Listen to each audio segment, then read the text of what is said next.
اللہ پر بھروسہ ایک سچی کہانی جو ایمان جگا دے۔ ایک چھوٹی سی بستی میں ایک مزدور رہتا تھا، نام تھا سلیم۔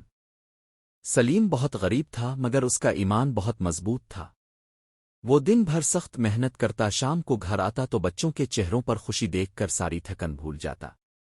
ایک دن ایسا آیا کہ کام بالکل بند ہو گیا۔ گھر میں کھانے کو کچھ نہیں بچا، بچے بھوک سے رو رہے تھے۔ بیوی نے روتے ہوئے کہا، سلیم، جا کر کسی سے قرض لے آؤ، کچھ تو لاؤ بچوں کے لیے۔ سلیم کے دل میں یقین تھا کہ اللہ کبھی اپنے بندے کو اکیلا نہیں چھوڑتا۔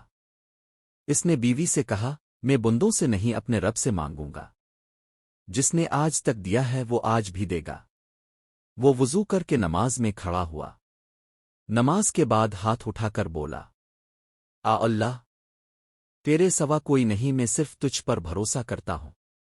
تو دلوں کا حال جانتا ہے، میرے بچوں کی بھوک بھی تجھے ہی معلوم ہے۔ کچھ لمحے گزرے اور دروازے پر دستک ہوئی۔ سلیم باہر نکلا، سامنے ایک قافلے والا کھڑا تھا۔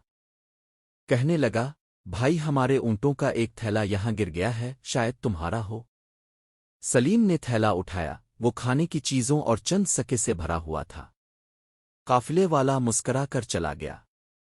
سلیم کی آنکھوں سے آنسو بہنے لگے۔ اس نے سجدے میں گر کر کہا، اے میرے رب، جب سب نے منہ موڑ لیا تب تو نے اپنے خزانوں کے دروازے کھول دیے۔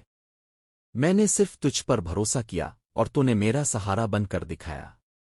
اللہ کا وعدہ ہے، جو مجھ پر بھروسہ کرتا ہے میں اس کے لیے کافی ہو جاتا ہوں۔ یہ وعدہ صرف الفاظ نہیں، یہ ایمان کی بنیاد ہے۔ ہمارے نبی نے بھی ہمیشہ اللہ پر بھروسہ رکھا۔ جب دشمن قریب تھے، جب مشکلات سامنے تھیں، تب بھی اپنے اپنے ساتھی سے کہا، غم نہ کر، اللہ ہمارے ساتھ ہے۔ یہی وہ یقین ہے جو مومن کے دل کو مضبوط بناتا ہے۔ جو اللہ پر بھروسہ کرتا ہے وہ کبھی خوف زدہ نہیں ہوتا، کیونکہ وہ جانتا ہے کہ ہر مشکل کے ساتھ آسانی چھپی ہے۔ نبی کریم نے فرمایا، اگر تم اللہ پر سچا بھروسہ کرو تو وہ تمہیں رزق دے گا جیسے پرندوں کو دیتا ہے۔ وہ صبح خالی پیٹ نکلتے ہیں اور شام بھرے پیٹ لوٹتے ہیں۔ یہ بات دل میں آتار لو، اللہ تمہیں کبھی اکیلا نہیں چھوڑتا۔ جب سب راستے بند ہو جائیں، اللہ نیا راستہ بنا دیتا ہے۔ جب سب دروازے بند ہوں، وہ اپنے رحم کا دروازہ جب سب دروازے بند ہوں، وہ اپنے رحم کا دروازہ کھول دیتا ہے۔ بس تمہارا کام ہے یقین رکھنا اور کہنا، اللہ میرے لیے کافی ہے، اور وہی بہترین کارساز ہے۔ سلیم کی کہانی آج بھی ہمیں یہی سبق دیتی ہے کہ بھروسہ صرف اللہ پر کرو، وہی تمہارا رازق، مددگار اور محافظ ہے۔ اور یاد رکھو، اللہ ہمیشہ سنتا ہے۔